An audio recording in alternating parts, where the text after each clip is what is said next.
When it was time for returning from the rural assignment, he threw me into the filthiest part of the creek simply because his adopted sister claimed I was engaging in illicit affairs. He believed her, and even personally handed me over to a 60-year-old old loner to be disciplined and reformed.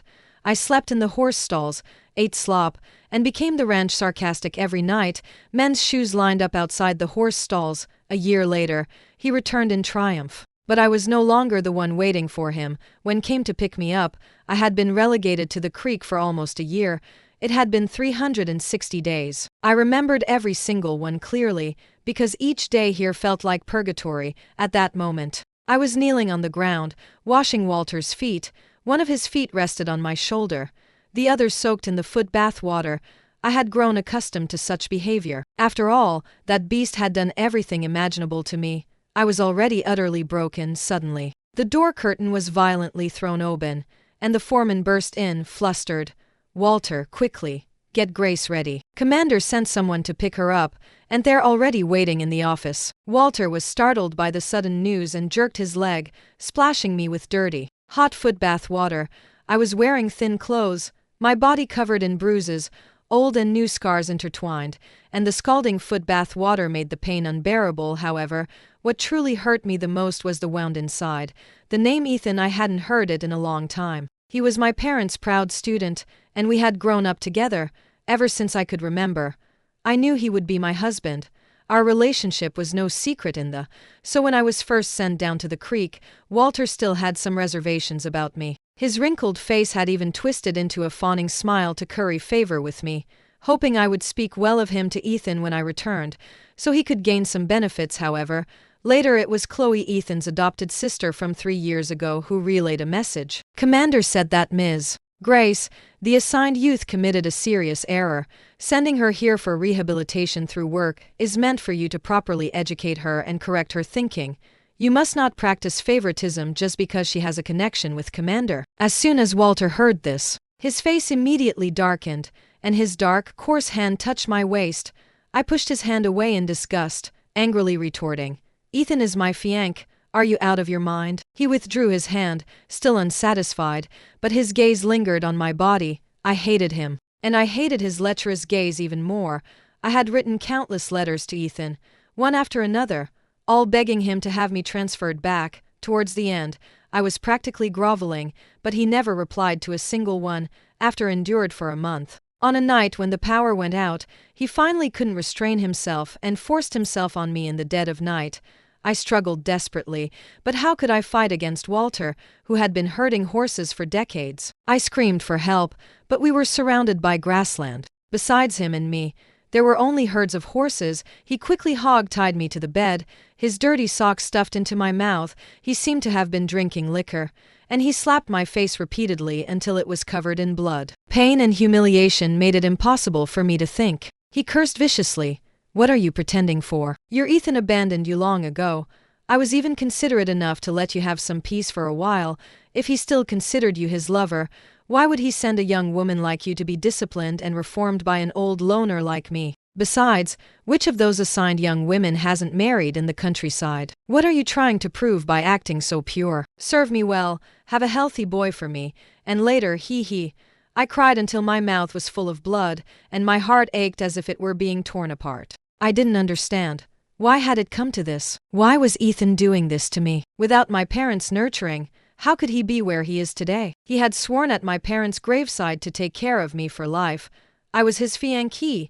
I didn't know how I got through that night, the entire night. I drifted in a haze of pain and despair. When dawn broke, Walter sobered up from the liquor. He got off me, rolled a cigarette, and smoked it idly. After the cigarette was finished, only cunning calculation remained in his clouded eyes that was strictly managed. If I exposed this, he would certainly face severe consequences. He bared his stained teeth, looked at me, and spat a mouthful of spit. "Whore, you can't live without a man, can you? You actually got me drunk in the middle of the night and forced yourself on me. Have you no shame? My lifelong innocence has been ruined by a whore like you." After that, he tied me up like a dead fish, to prove I was a bad woman who couldn't live without men and loved engaging in illicit affairs. Walter invited several supervisors from to dinner that night. After a few rounds of liquor, everyone began talking nonsense. Just then, Walter dragged me in, hog-tied and stark naked, and threw me onto the floor. Look, the abandoned woman sent down from above, and an assigned youth at that. Look at this behavior. How worthless, how shameless. That night, the light in Walter's room stayed on until dawn, but that light couldn't penetrate my world. While I was being tortured and humiliated, my mind was filled with Ethan. He was the one who personally pushed me into this foul, dark abyss. And no matter how desperately I struggled, I couldn't climb out. The next morning, those people finally left. My throat was parched, my body burning hot, and I writhed on the ground like a maggot. Walter, however, looked down at me from above. "Ha ha, Ms. Grace, the assigned youth, tell me quickly, can you not live without a man? You were still cursing me a few days ago, weren't you? I see you're nothing without Ethan." As he cursed, he suddenly grew disgusted with my dirty, foul-smelling state, grabbed my hair, and dragged me into the horse stalls. "Filthy thing, this is where you'll live from now on." Horse manure and urine covered me. I could only confirm again and again that I was still alive. Everything would end eventually. I would return someday. And now, Ethan had finally remembered me. Hearing assistant's words, Walter didn't even bother to put on his shoes. He jumped off the bed, pulled a cigarette from his pocket, and handed it to the foreman, saying with a grim expression, "What are you talking about? Ms. Grace, the assigned youth has been with me for almost a year. Commander wasn't going to bother with her anymore, was he?" Why now the foreman's face was even uglier than his. I knew why. The foreman was also a frequent visitor to the horse stalls. He wiped the sweat from his forehead, glanced at me, and said sternly, "Don't talk like that. Commander is a busy man. It's normal for him to forget some things. She's the only one left to return, so you need to find a way to silence her. If these things get out," the more he spoke, the uglier his face became. Finally, he stomped his foot and said, "You have an hour. Deal with her." With that, he fled as if escaping. Walter's face wasn't much better, but his eyes darted around again, sizing me up. Suddenly, he leaned in, his foul mouth pressing against me. I had no reaction. Most of the time, my body felt dead. "Why are you leaving now? Damn it. Why now?" he muttered, grunting over me like a pig. I said hoarsely, "Are you scared? After all these filthy things you've done, are you finally afraid?" He froze, then kicked me to the ground. "What am I afraid of? Didn't you say Ethan is your fiancé? If you expose this, do you think H still marry you?" At that, he suddenly remembered something. "That's right. Do you dare to tell?" If Ethan knew his fiancé had an abortion, my body trembled violently, and painful memories flooded my mind instantly. I don't know where the strength came from, but I lunged at him and grabbed his neck, but my arms were too thin. He easily pried them off, taking advantage of my position on top of him. He began to tear at my clothes. "Ms. Grace, the assigned youth, come on, you're going home soon. Why don't you show me some more attention?" I felt like I was suffocating. The air was filled with disgusting, foul male odors, and there was nowhere to escape. 6 months ago, I had been pregnant with a child. I didn't know whose child it was, at first. When my belly started to show, Walter thought I was eating too much. H slapped me daily, calling me lazy and saying I ate more than a pig. He even stopped giving me slop to eat. Later, when I fainted from hunger, he finally realized I was pregnant. He grumbled and cursed for a long time before finally taking me to the clinic. I would never forget everything I suffered there. The nurses openly called me a harlot right in front of me. "Bring a stallion, and she'll take it. She's practically bled dry. Yet she still tries enticing men." I heard she was sent here because she was engaging in illicit affairs at the processing. Truly shameless. The women from the surrounded my hospital bed, pointing and whispering, some even spitting directly on me. I should have cried, but my eyes were dry. Not a single tear would fall. Afterward, Walter chased all the women out, but I knew he wasn't that kind. Sure enough, as soon as I had the abortion, he brought a lame man in. He touched my face, chuckling, "Grace, I paid a huge price for your abortion. You owe me some favors." That day at the clinic, I bled so much, ceaselessly, as if it would never stop.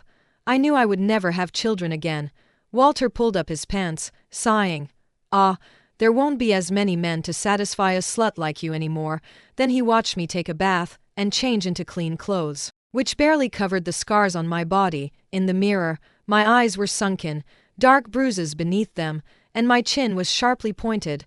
I used to have dimples. I remembered Ethan complimenting how sweet my smile was. Now my cheeks were so hollowed that even forcing a smile was difficult. I barely recognized myself. Walter twisted my arm.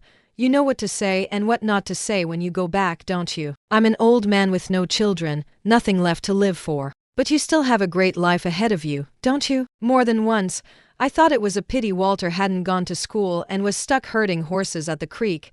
If he had been born in an earlier era, he should have been a schemer. The person Ethan sent to pick me up was actually Alex, my classmate, and formerly my parents' student too. He clearly froze when he saw me. Grace, how did you end up like this? You've wasted away. He instinctively stepped forward to take my meager luggage, but I recoiled, avoiding his touch. Don't touch me. I was too dirty, my voice was hoarse. My throat no longer had its former clear and sweet tone. He stiffened, clearly not expecting me to have changed so much. Your voice, you used to be the lead vocalist of the Metro Collective. I didn't speak. I didn't know what to say. Many things from the past were a blur to me. Alex had driven Ethan's car, which was parked in the. It was a rare sight, and many people came out to gather around and look. They chatted excitedly, some even pressing their heads against the windows to peek inside. But when they saw Yang leading me over, suddenly everyone fell silent. Everyone exchanged glances, and some were even so frightened they wanted to run. Leo, why are you running? I suddenly spoke, calling out to the lame man named Leo. He was the one who made me bleed ceaselessly after my abortion. He was drenched in cold sweat, yet forced a smile, hinting, Grace, you should have a good life with Commander. He was threatening me too. Everyone believed I wouldn't say anything to ensure I married Ethan smoothly. Alex drove the car himself, tentatively asking, Grace, have you been well this past year? Tell me the truth, has anyone bullied you? Have you suffered any grievances? If anything happened, you must speak up. I clenched my fists and opened my mouth. I didn't look at him, I just nodded. He seemed to let out a sigh of relief, then added, Your wedding is in another month. You've truly reached the end of your suffering, and good times are ahead. I said nothing more, leaning back into the comfortable seat and falling into a deep sleep. I didn't even realize when the car stopped. I just saw Alex open the car door for me, and I got out, but I was too weak. I swayed and nearly fell, and he gently steadied me. Just then, a bright female voice came from ahead, Ethan, look at Grace. After a year of experience in the countryside, she's become even more delicate. My heart suddenly thumped. It was like a torpedo suddenly exploding in stagnant water. I didn't expect that my first reaction at that moment would be fear. What was I afraid of? I had endured a year of living worse than an animal. What on earth was I still afraid of? But my body couldn't lie. I started to tremble all over, instinctively wanting to escape. It was Alex who reminded me. Grace, why are you just standing there? Ethan is here to pick you up. My brittle nails dug into my palms, and only then did I slowly force myself to look up in the direction of the voice. I saw Ethan. His clothes were impeccable, not a single loose thread, and even his hair seemed meticulously groomed. He seemed to have been very well taken care of. Beside him, Chloe wore a spotless white dress, her arm linked with Ethan's, as if they were the perfect match. The moment Ethan saw me, his brows furrowed tightly. How did you get so thin, however, after seeing Alex's hand steadying me? The concern on his lips turned into a sneer. Grace, the processing said you were engaging in illicit affairs, and they were right. A year at the creek didn't make you change this bad habit. Do you want me to send you back there again? Walter's disgusting and hideous face instantly appeared before my eyes, merging with Ethan's. I couldn't help but retch. For the past year, I had eaten nothing but slop, going without meals often. When I retched, my stomach felt like it was churning violently. I leaned against the car, nearly losing my balance. Ethan finally realized something was wrong. He pushed Chloe away and strode quickly towards me. With a sweep of his arm, he caught my swaying body. How did you lose so much weight? Haven't you been eating? Ethan's voice was filled with shock, tinged with a hint of pity and concern, but I found it ridiculous. How I had reached this point did he truly not know? Did he think sending a young woman to the creek was for her enjoyment? Didn't he know Walter was an old loner? Could he not imagine what would happen if he made me live and eat with him? I opened my mouth, but found my throat incredibly dry. Not a single word could escape my lips, but he spoke again, accompanied by a dismissive chuckle. True, the creek can't compare to the city. You've always been spoiled and picky about your food, so I suppose you wouldn't want to eat this or that. Bitter bile rose in my stomach, leaving my mouth full of bitterness. Chloe also walked up, smiling sweetly. Grace, I'm not criticizing you, but you should at least care about Ethan's reputation. He's a prominent figure in the... Everyone knows to cherish food now. Many people don't even get enough to eat, yet you're still pulling that spoiled socialite act that will make things difficult for Ethan. With just a few light words from Chloe, the pity on Ethan's face instantly turned into disgust. He pushed me aside as if I were something filthy. When will you ever be as sensible as Chloe? Alex quickly caught me, frowning. Say less. Can't you see how tired and weak she is? He then looked down at me and asked, Shall I take you home first? I nodded numbly. Yes, thank you. I left with Alex, hearing Chloe's angry voice behind me. Ethan, look at her. She has men fawning over her wherever she goes. How can a woman like that be worthy of standing by your side? It dawned on me belatedly that Chloe's targeting of me was likely more than just disliking her future sister-in-law. Right? She wasn't Ethan's biological sister, however. If she and Ethan had simply told me from the start about their mutual affection, would I have been someone who clung on so bitterly? They had ruined me to this extent for their own disgusting, clandestine affection. A metallic sweetness filled my throat, and I swallowed it down, gritting my teeth. After more than a year, I finally returned to the house my parents left me. Opening the door, a stale scent assaulted me, and a thick layer of dust covered the tables and chairs. I thought I had no more tears left, but when I touched my cheeks, they were wet with scalding tears. For an entire year, their prized student, Ethan, hadn't come back to visit even once, perhaps had forgotten that this place was once his home too. I slumped to the floor, gradually wiping away the dust from my parents' photo frame. Suddenly, the sound of a lock turning came from outside. Ethan had actually followed me back. Have you forgotten that you're my fiancé? What does it look like? You leaving with Alex? He started with a question, demanding an explanation, but seeing my dejected and tearful state, for some reason, his words caught in his throat. He took a step forward, wanting to help me up, but I flinched backward, evading his touch. Give me back the keys. This is my home, I said firmly, gathering my courage. What's with your theatrics now? We're getting married soon. Why are you talking about your home and my home? Ethan's words were laced with impatience, but I extended my hand, stubbornly holding it out in front of him. Give them to me. I insisted. He threw the keys to the ground in anger, sneering. Grace, if you have the guts, refuse the marriage then. Who was it that desperately wanted me to marry them every day? What game are you playing now? I crawled over, picked up the keys, and clutched them to my chest as if they were a treasure.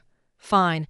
I refuse the marriage, I said, word by word. Ethan froze, looking at me in disbelief. It took him a moment to react, then he said contemptuously, Grace, that's enough. You know I promised my mentor's wife I'd marry you. So you're deliberately going against me. Why can't you just be sensible? I was too tired. I didn't want to talk to him anymore. I just wanted to be alone here. Leave. My voice was husky and aged. I followed you because I was concerned. Why the sour face? Ethan's face flushed red. I just came to inform you that since you're back, you should report to the arts. I suddenly laughed, asking, Didn't you hear my voice? Can I still sing? His face looked unpleasant, but he said bitterly, Whose fault is it that you didn't protect your voice? Do you have any professional ethics? If hadn't filled in for you in time, you would have caused a huge problem. Tomorrow, you'll go to the arts and do menial tasks. Ha ha! I laughed maniacally. My laughter was so hideous that Ethan frowned in disgust, turning to leave without looking back. But he actually questioned why I didn't protect my voice. He was the one who sent me to Walter. He was the one who said I had committed an error and needed rehabilitation through work. He was the one who allowed everyone to torment me. Walter shoved a scorching pipe into my mouth to reform me, and he had the audacity to ask why I didn't protect my voice. Was he crazy, or was I? I spent an entire night cleaning the house until it was spotless. I didn't expect Ethan to come looking for me after our big argument yesterday.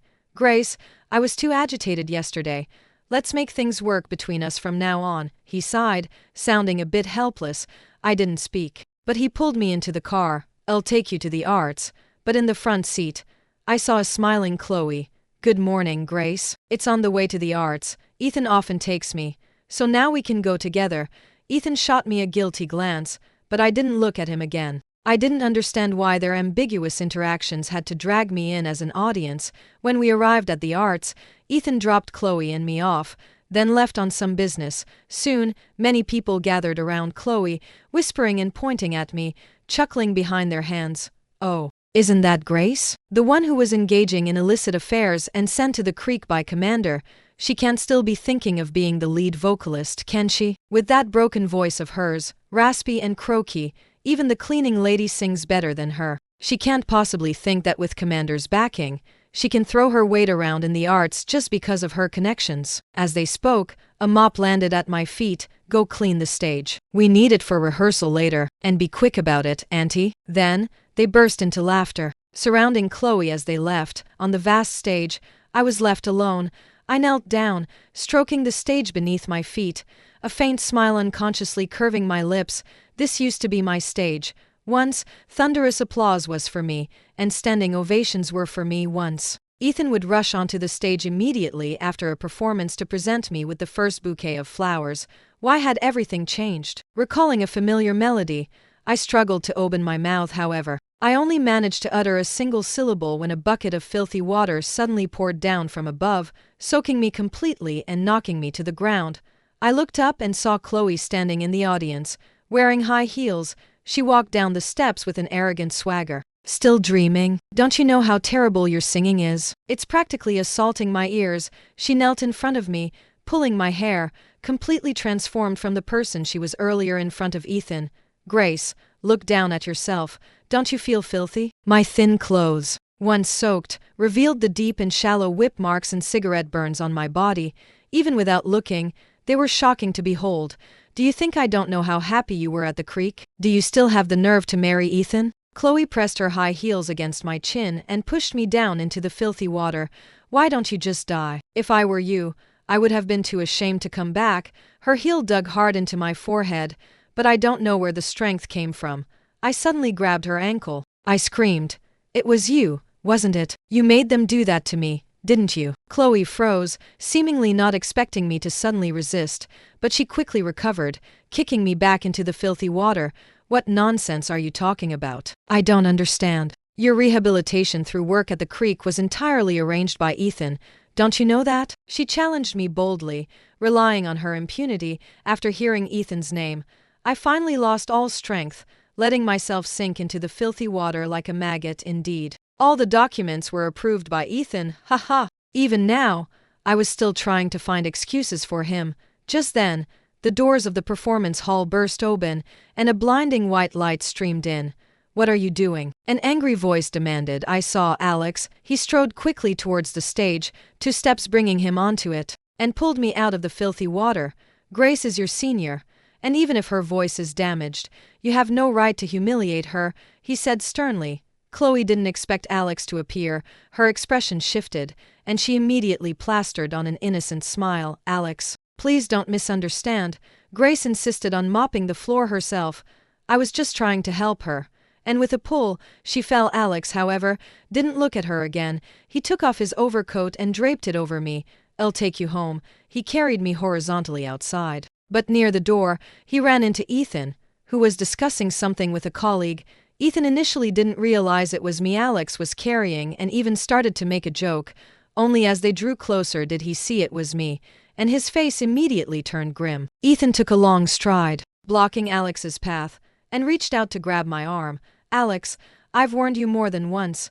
Grace is my future wife. Please show some respect." I just found it somewhat ridiculous. He was telling Alex to respect me, but how had he treated me himself? "And you, Grace? I see you still haven't learned your lesson. You never remember punishment, only pleasure. Can't you just behave? You've only been at the arts for half a day and you're already running into a man's arms." During the struggle, the overcoat covering me fell. The purplish whip marks and chronic cigarette burns on my emaciated body were exposed. Ethan's eyes widened, and he stumbled back a step in shock. Your body." Alex pressed his lips together, quickly wrapped me in the overcoat, and held me tighter. His throat was almost choked with emotion. "Ethan, I may not be as good as you, not as excellent as you, nor as good at pleasing teachers, but I would never let my woman suffer even the slightest harm." Alex took me home and gently placed me on the bed. He knelt beside my bed, staring intently at me, as if I were a dying flame that could extinguish at any moment. I suddenly realized he knew everything. My face turned pale. If I could, I wished I were transparent. I hated myself for clinging to a pathetic shred of self-respect, still wanting to preserve a sliver of my former pride. Now, the rotting wounds were torn open once more, exposed to the sunlight, and disgusting maggots writhed and squirmed within them. I was afraid to see their pitying or mournful eyes, and that's how Alex was looking at me now. I shrank further into the blanket. Alex stared at me for a long time, then finally spoke. He only managed a single syllable, his voice too hoarse to speak further. I suddenly reached out and pressed my hand over his lips, but then, afraid he would find me dirty, I immediately withdrew my hand. He, however, grabbed my hand, urgently saying, "Grace, don't be afraid." I sadly shook my head. Words of pity, comfort, or promise, I didn't want to hear any of them. I was too dirty. I was myself, whether dead or forever trapped in the mud. I would still be me. I didn't want to burden anyone, but was Alex. He deserved a bright and beautiful future. I had known since childhood that he had a crush on me. A crush on the proud and excellent me I once was, but there was nothing to be done. Back then, it was Ethan I liked. If I could do it all over again, I would rather gouge out my own eyes, but I couldn't go back. Alex, do you remember what I said when our teacher asked us how we wanted to live back in school? I asked calmly. He gripped my hand tighter. You said you wanted to live a vibrant life and die a glorious death. I nodded, a single tear sliding down from the corner of my eye. My hand found his service pistol. He recoiled in fear, his face stark white, and roared, "Grace, you're crazy. I forbid it. Just do me one last favor." My throat was so dry, my voice scraped like sandpaper. Perhaps it was too awful. It even scared Alex away. I vaguely drifted into sleep. It was the first good night's sleep it had since returning. When I woke, I heard someone crying, a suppressed, painful weeping. It was like someone was mourning for me. I turned my head and saw Ethan. I must have slept for a long time. His stubble had grown out considerably, and he looked more weathered. Seeing me awake, he visibly became flustered. He opened his mouth, then closed it, hesitant. "Grace, I'm sorry. I didn't know. Please punish me. I truly didn't know it would be like this. I've already transferred Chloe. She'll leave today. She won't be in the arts anymore. She won't appear before you again," I said expressionlessly, sending her to the creek. "To be with Walter?" His clamorous voice ceased abruptly, and his face flushed crimson. After a long pause, he said with difficulty, "You know perfectly well what happens at the creek, and Chloe is my sister after all. How could I possibly do that? Can't we just let the past be the past? I'll make it up to you properly from now on." "Ha ha!" I forced a smile. Chloe was his sister. He couldn't bear to do it, couldn't bring himself to. What was I to him then? Just childhood sweethearts, just the daughter of his esteemed mentor, just his fiancée. Of course, I was disposable. "So how do you plan to compensate me?" I asked again. He immediately said, "As for the creek, I've dismissed all the personnel involved. Walter is old and a veteran employee of the creek. Give me a little more time to handle him. They committed crimes, and it's just dismissal? Ha ha! Is that your compensation for me?" I laughed bitterly. Ethan's face was pale, and he said awkwardly, "If this matter is blown up, it wouldn't be good for your reputation either. After all, you're a woman. Or is it that you're afraid it'll affect your career?" I interrupted him mercilessly. "If it weren't for your selfishness and blindly trusting others, then it wouldn't have. How could I have fallen to such a state today?" I screamed, as if my entire lungs would burst, but it was so powerless. He, however, pulled my trembling body into his embrace, comforting me. "Grace, it's okay. From now on, I won't let you suffer even the slightest harm. I'll protect you. I won't despise you. Isn't having me enough for you? You've always wanted to marry me since childhood, haven't you? Let's get married, okay?" Even now, Ethan still thought that if he just brought up marriage, I would agree to anything, fulfill his every wish. He didn't understand what I had lost. I suddenly smiled. "Okay, you're the one I've always wanted to marry most." Hearing my words, he paused, then finally let out a sigh of relief. His tense body relaxing, he gently stroked my back, over and over. "Grace, it's over now. I love you. I truly love you. No matter what, I'll never let you leave me again." To reassure me, Ethan moved our wedding forward. Commander's wedding was a big event, and the entire settlement was filled with festive music, but I rarely went out anymore. I stopped going to the arts, staying home instead, repeatedly touching my parents' photo frame. The day before the wedding, Alex finally came to see me. He had lost a lot of weight. With deep bruises under his eyes, in his hand, he held a gift box tied with a red ribbon. I smiled faintly, pointed to the gift box, and asked, "Is that my wedding gift?" He nodded mechanically, but his fingers gripped the gift box tightly, as if he didn't want to hand it to me at all. Are you really sure about this?" he said with difficulty. "Grace, I can take you away. We can find a place where there's no one else. We can." I shook my head and held my hands out to him. "Alex, the reason I'm alive now is for tomorrow. Give me the gift. I want your blessing." My hand remained open before him for a long time before he slowly placed the gift in my hand. Almost instantly, tears welled in his eyes. "Grace," I turned my head, clutching the gift box to my chest, and said firmly, "You should go." He didn't know that after I turned away, my face was already streaked with tears, but he should understand me. Grace had died long ago. Even if I continued to merely exist, I would only be a walking corpse. He wouldn't like a living corpse, and I didn't like myself this way either. I hadn't managed to live a vibrant life, but I could die a glorious death. No sooner had Alex left than Ethan walked in. I knew he was uneasy about me being alone with Alex, but he felt guilty towards me. At that moment, even seeing the gift in my hand, he didn't dare to verbally humiliate me anymore. He gently stroked my hand and smiled. "What good could Alex possibly give you?" "Grace, after we're married, everything I have will be yours." I nodded. I also believed that everything he had wasn't enough to atone for the sins he had committed against me. I also smiled and said, "For the wedding tomorrow, let Chloe come back too. She's your sister after all." "It wouldn't look good if she didn't come." Ethan froze for a moment, then excitedly pulled me into his embrace. "Grace, I knew it. You love me. You always think of me. We'll be happy together from now on." The day Ethan and I got married, all the influential people from the arrived. Many of them were former colleagues of my parents. And Ethan, playing the part of a devoted son, thoroughly enjoyed himself dealing with them. I also saw Chloe. She had actually lost weight. I hadn't expected Ethan to truly make her suffer. While was still drinking liquor in the front yard, I called Chloe into the suite. After a period of recuperation, my complexion had improved significantly, and with some powder on, I regained some of my former brightness. In contrast, Chloe looked much more haggard. Her skin was tanned dark, and her hands had developed thick calluses. She sneered. "You don't actually think you've won, do you? I've never seen such a shameless woman as you. A slut like you has the nerve to marry brother. Just you wait until he's firmly established his position then he'll divorce you. I might be working hard now, but at least I'm not like some people who are no different from a harlot. Brother still pities me, even if he knows I harmed you. What then? He still couldn't bear to make me go through your messy affairs." I didn't look at her, simply taking out the gift box Alex had given me from the drawer. The red ribbon was beautiful. It was clear he had tied it himself. It must have been very difficult for him to prepare it. I slowly untied the gift box. Just then, the door opened, and a drunken Ethan stumbled in. The moment he saw Chloe, he froze, then angrily rebuked. "Grace and I are getting married. What are you doing in the suite? Get out now." Chloe, feeling wronged, stamped her foot petulantly and was about to leave, but I suddenly called out to her. "A year ago, you told Ethan I liked engaging in illicit affairs and asked him to teach me a lesson.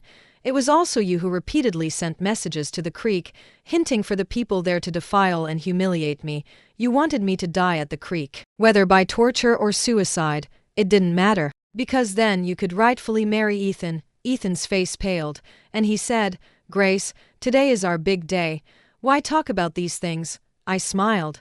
"Yes, all the pain is mine. No matter how I tried to explain myself, you would never understand how much I hurt." Chloe realized something was wrong and ran towards the door. I took the pistol out of the gift box and pulled the trigger. Bang! Chloe collapsed into a pool of blood without a word. Blood splattered onto the white wall, bright red and oddly festive. But why did the festive music outside suddenly stop? "You're insane. You'll go to prison for this," Ethan roared, backing away, but my pistol was already pressed against his head. He finally felt fear. "Grace, calm down. I didn't know those things would happen. I'm already trying to make it up to you. It was Chloe who did it behind my back. I truly didn't know. You're my wife. I love you. How could I possibly?" Too noisy. Another bang from the pistol. I made them fall together, forever. The bright red bloodstains on the wall looked even more festive. I heard frantic footsteps closing in, and many people rushed inside, but I couldn't clearly hear what they were saying. I also saw Alex. He stood among the crowd, his eyes red, not daring to look at me. "Thank you. I'm sorry." "Well, never mind. I left a letter." I closed my eyes. I pulled the trigger, aiming at my own forehead. If I couldn't live a vibrant life, I would at least die a glorious death. I was free.